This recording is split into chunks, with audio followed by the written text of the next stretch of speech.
أعوذ بالله من الشيطان الرجيم انفقوا خفافا وثقالا وجاهدوا بأموالكم وأنفسكم في سبيل الله ذلكم خير إن كنتم تعلمون نحمده ونصلي على رسول الكريم أما بعد فأعوذ بالله من الشيطان الرجيم بسم الله الرحمن الرحيم ابھی ہم 10ویں پارے پہ ہیں اور یہ سورۃ توبہ ہے جس کی میں نے 41ویں آیت پڑھی ہے.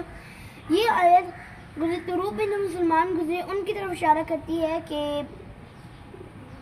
جب مسلمانوں نے کہا کہ خطرہ بہت زیادہ ہے, کئی ہزار رومن امپائر ہے اور ہمارے پاس جتنی بھی چیزیں ہیں وہ ان سے کم ہیں, تو رسول اللہ صلی اللہ علیہ وسلم نے مسلمانوں کو جنگ اور جہاد کے بارے میں آگاہی دی.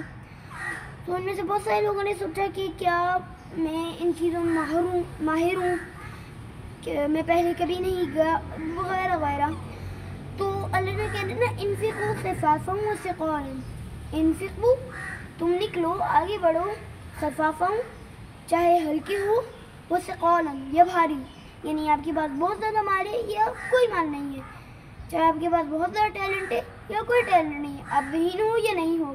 ہمیں سے ہر کسی کو چاہیے کہ نکلے آگے بڑھے, کیونکہ ہمارے پاس کچھ نہ کچھ ایسا ہے جس کو ہم استعمال کر سکتے ہیں اللہ کے دین میں, کیونکہ بہت سارے لوگ بہت سی چیزوں میں ماہر ہوتے ہیں. اور اللہ ایک اور جگہ پر فرماتے ہیں شاکلات, کہ وہ مختلف طرح کے بنائے گئے, کوئی تیر اندازی کرنے میں ماہر ہے, کوئی پولیس ہے, کوئی سائنسدان ہے, کوئی سافٹ ویئر ڈیولپر ہے, کوئی ہے وغیرہ وغیرہ. تو ہم میں سے ہر کسی کے پاس کوئی نہ کوئی ایسا ٹیلنٹ ہے جس کو ہم استعمال کر سکتے ہیں اللہ کے دین میں. تو انفقوا خفافا وثقالا, تم نکلو آگے بڑھو چاہے ہلکے ہو یا بھاری. تو جزاک اللہ خیر. السلام علیکم ورحمۃ اللہ وبرکاتہ.